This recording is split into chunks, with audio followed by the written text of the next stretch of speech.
Jakob Bryan, you just mentioned, and there he's coming to the side. David Moyes took him a day, I think, to realise that this kid should be given a go. Brought him on against Villa, didn't he? And then since then he started the 3 games. Everton have won all 3. 2 clean sheets in the last 3 games. Plays sort of a hybrid right back stroke centre back as well. We saw David Moyes do this before. We've done it with Jolie and Lescott at the time. You know, we had Joseph Yobo, if you want to go back all those years ago. And I think what O'Brien has brought, as well as the physical attributes, is he is calm on the ball. He's not slow. No. I remember people saying he's slow and that's why he's not in, which was mad. One thing, they judged that off one run against Roma where he got turned early on by Toffee, and that was it in that game. Nothing else. Didn't do anything else wrong, and people are weird, but there you go. Snap decisions on him. But David Moyes has looked at him and got him in, and he's done brilliantly, hasn't he? And what he's doing is he's getting that experience in playing in the back, and David Moyes will eventually, I imagine, move him into a central area if he thinks he's a good enough defender, and he's doing well at the moment. He's part of, like I just said, the back four that's had back-to-back clean sheets, and I think he's been an excellent addition. And it will leave people saying, why wasn't this lad given a go earlier in the season? And David Moyes has come in and he's done that. And how impressed have you been by Jakob Bryan? Well, I think the reason why he wasn't given a go was because, again, the manager can't see past players playing in how to change. It was all very paint by numbers. It was all very, you're a centre back, you play centre back, I don't know what to do with you, sort of thing. We've got 2 centre backs, so you don't play. And of course, that loyalty to Michael Keane, which was just crazy. You know, I don't even know why Michael Keane was playing. I mean, when he had Andrews on the bench, and he had Keane playing, and he was like, "Oh, he's done really well." It's like, no, he hasn't. Get out your own way. You can't get past the loyalty to your players. But Jakob Bryan's been great, hasn't he? Since he come into the team, he hasn't really put too much of a foot wrong. No. He'll have tough games. Of course he will. He'll have better players coming up against better players in the future weeks. I actually thought against Spurs he started the game cautiously and really adapted to it really well. I thought that was really good. Up against like Matoma and stuff. One of the things I was mostly impressed by is he didn't kick anyone in the box. I genuinely mean that, because he's a young centre back who is like, oh, what am I going? He's got the wrong side of me, and you see so many times centre backs just fall and just create that thing of like the centre forward or the winger loves it. If you lean on me, I'm going to take your weight and you're going to take me down, and that's a penalty. And I think he's been very calm on the ball, good in position, understands the job. And I think he has been like a new signing. Well, again, it's like you don't need, for the time being, we didn't need to bring anyone in there. You know, I know everyone did. Again, Ashley Young did a good job in a system that worked for him. And slow. Didn't have to get forward. But again, that right back position is so interesting, because that's almost like you look at that and go, that's the whole team in a nutshell. You've took an old fella out who was comfortable doing a job that was slow and calm, and you replaced him with a young lad who's not even his position, so we can play higher and faster. And I think that just symbolises the whole team and where we want to go. I think when you look at it, I'm looking at him here, you know, his passing accuracy just under 80%. Successful dribbles, you know, he's dribbling, chances created, he's created a chance. Where are we here? Touches, tackles won, just under 86% of his tackles won. Wins 64% of his duels, wins 75% of his aerial duels. He's 6'6", he should be winning them. He's only been dribbled past once in those 3 games that he's played, and his other appearances as well. Overall, he's picked up 2 yellow cards, but in general, he's been a brilliant addition to come in. And like you just said there, he's a player who was just disregarded. You know, and it led a lot of people again to thoroughly believe everything that came out of the manager's mouth about him not being ready, and then read in between the lines of he's terrible, because other people had put stuff out saying, oh, he's not being impressive in training.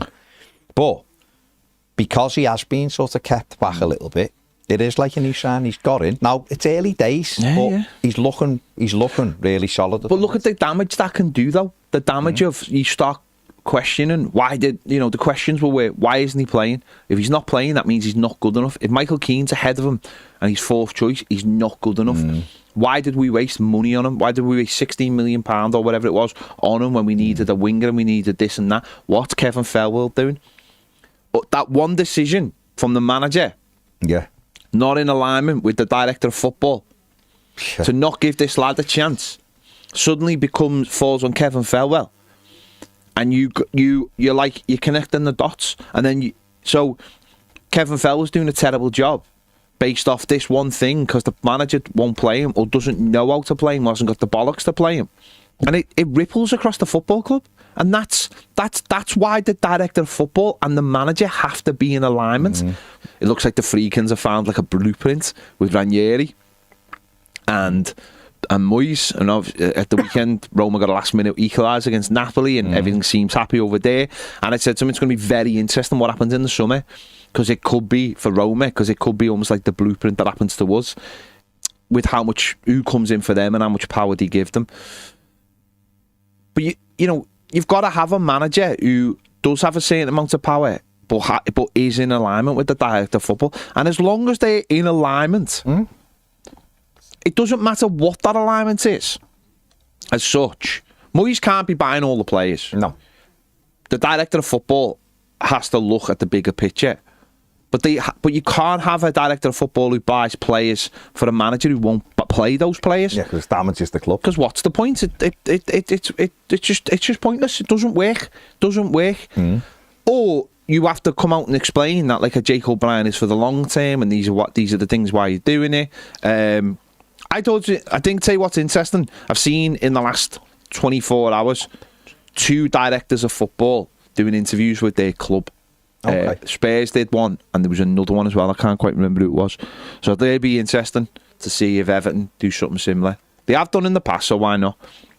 But Kevin Thelwell and David Moyes, and if it's not Kevin Thelwell going forward, whoever it is, need to be in alignment of knowing what they want and going out and trying to get that kind of player for the manager. Brighton have proved in one way that their model is the director of football's most powerful man, because we can replace the manager. We'll just get another manager. But the Freakins have sort of said, this is why I was saying about Roma and the model they're looking at, is they've sort of said, we need a strong manager to bring our 2 clubs back to where we want them to be and put down the foundations for the future. Well, let me ask you about this then. With that, are you comfortable with that? Do you believe in that, or do you believe a director of football is the way to go with it? I want a director of football, but I also believe that some football clubs, and certainly ours is one of them, need somebody, an adult in the room, who is willing to take the responsibility on his shoulders for right now. I look at Villa as the model we should be following, which is the manager is strong and is appointed his own director of football, who he works with because he trusts him. And there's a trust there already. So with him and Monchi, there's a trust there. But let's not get it wrong.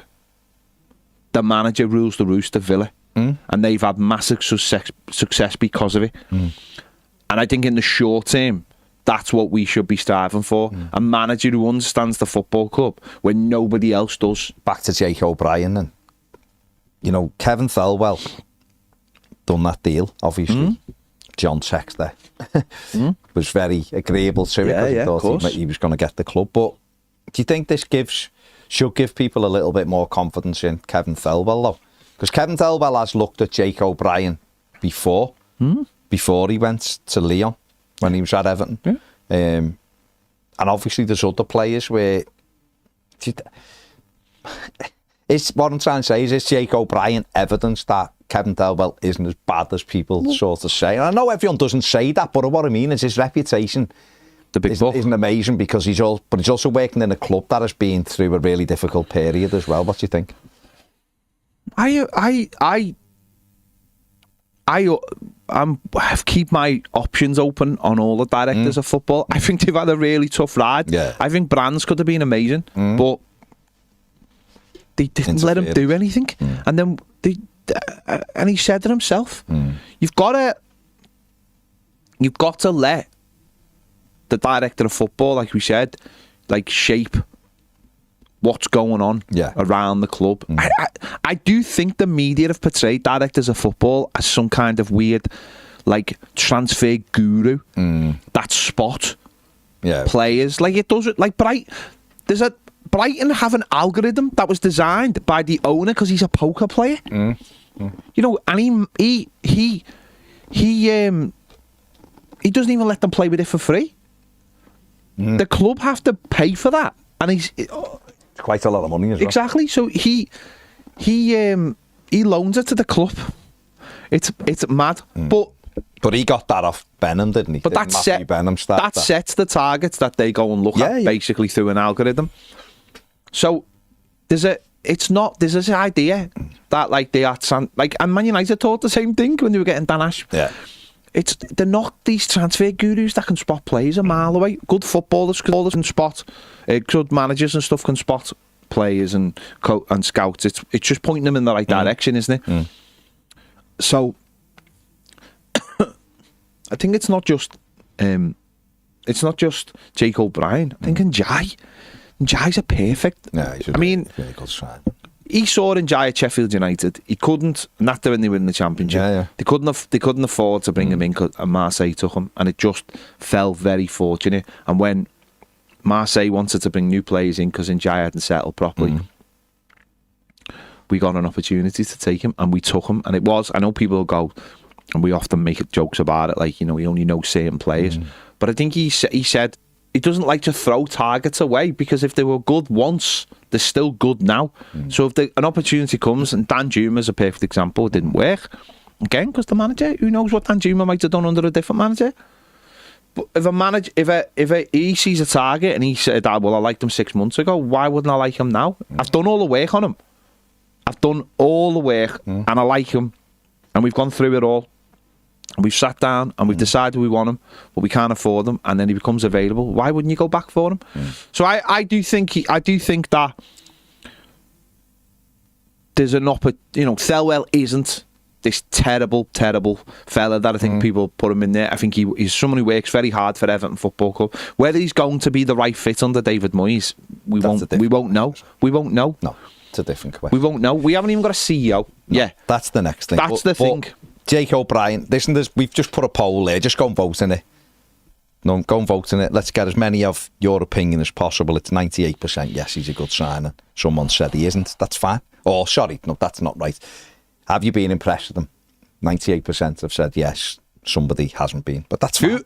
What I would like to see with Jakob Bryan going forward is off the set pieces now. He did score. Leon's second top scorer last season. I think he got 7 goals, or something.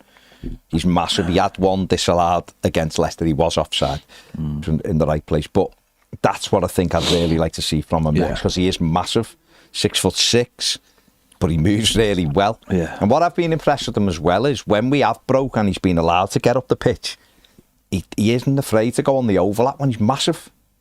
What with you? Instead of me on the overlap with Jamie Carragher. No, he's overlapping, he's getting into those areas as well. And I've been really impressed with that he's gone on. But I would like to see him getting on the end of corners and free kicks now and making a big fella of himself, because he's huge, isn't he? Yeah, he is huge. No, of course, that'll be the next thing. And he had one disallowed, didn't he, the weekend? Obviously, he was offside, but that'll be the next thing, won't it? We've got, with those 3 at the back, that's very intimidating, isn't it? Well, we saw the Leicester lad. Yeah, we did, saying, though, Everton are cheating because look at the size of the players. They're all big. They're too big. But you often do look at some clubs that you play against and go, wow, when they're coming off the set pieces, and go, wow, that must be a factor for us as well. If you can get the right ball in the box, then of course it's gonna create opportunities. So that'll be the next thing. Yeah. Over to you, Charlie Adam. So yeah, let us know in the comments below there if you've been impressed and why, and you know, have you got more faith in Kevin Thelwell because of it? You know, these kind of things. We'll see. He's done really well so far. Hopefully it'll continue throughout the season.